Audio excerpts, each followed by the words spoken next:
வணக்கம். இன்றைக்கி நம்ம பார்க்க போகிற சமையல் ஒரு சூப்பரான தேங்காய் தண்ணி சட்னி எப்படி செய்யலாங்கிறத பார்க்கலாம். இட்லி, தோசை, ஊத்தப்பம் எல்லாத்துக்குமே அட்டகாசமாக இருக்கும். இட்லியில் சுட சுட இட்லிக்கு இந்த சட்னியை ஊற வச்சு சாப்பிட்டு பாருங்கள், அவ்வளோ பிரமாதமாக இருக்கும். வாங்க எப்படி செய்யலாங்கிறத பார்க்கலாம்.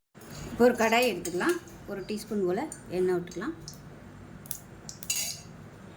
இப்போ இதில் ஒரு 5 சின்ன வெங்காயம் பொடியாக கட் பண்ணியிருக்கேன், அதை இதோட சேர்த்துக்கலாம். சேர்த்துட்டு லைட்டாக கோல்டன் கலர் வர அளவுக்கு வதக்கிக்கணும். ரொம்ப கருக விட்டுறக்கூடாது. இப்போ பாருங்கள், வெங்காயம் நல்லா வதங்கிடுச்சு. இந்த அளவுக்கு வதங்கினா போதும், ரொம்ப கருக விடக்கூடாது. இது லைட்டாக ஆறட்டும். இப்போ பாருங்கள், ஒரு மிக்ஸி ஜார் எடுத்துக்கலாம். இதில் வந்து ஒரு 1/4 கப் அளவுக்கு துருவன தேங்காய் சேர்த்துக்கலாம். இது கூடவே ஒரு 5 டேபிள் ஸ்பூன் வர மாதிரி பொட்டுக்கடலை. தேங்காயோட பொட்டுக்கடலை கொஞ்சம் கம்மியாக இருக்கணும். இது கூடவே ஒரே ஒரு பச்சை மிளகாய், பெரிய பச்சை மிளகாயை 2 உடச்சிட்டு வச்சுருக்கேன். காரத்துக்கு வந்து நல்லா ஒரு 6லேருந்து 8 வரமிளகாய் சேர்த்துக்கலாம். இது கூடவே ஒரு 2 பல் பூண்டு, ஒரு சின்ன துண்டு இஞ்சி. ஃப்ளேவர் பிடிக்கும்னா சேர்த்துக்கோங்க, இல்லைன்னா வேண்டாம். கொஞ்சமாக உப்பு சேர்த்துக்கலாம். இப்போ இதில் நம்ம வதக்கி வச்சுருக்க இந்த வெங்காயத்தையும் சேர்த்துக்கலாம்.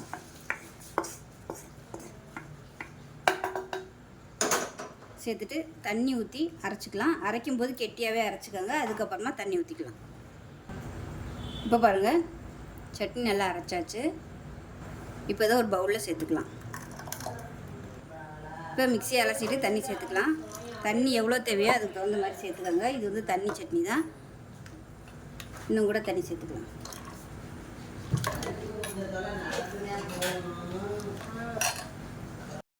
இப்போ ஒரு கடாய் எடுத்துக்கலாம். அதை தாளிக்கிற பேன் எடுத்துக்கலாம். ஒரு 3 டீஸ்பூன் போல் எண்ணெய் விட்டுக்கலாம். எண்ணெய் லேசாக சூடாகும். கடுகு, உளுந்து, கடலைப்பருப்பு சேர்த்துக்கலாம்.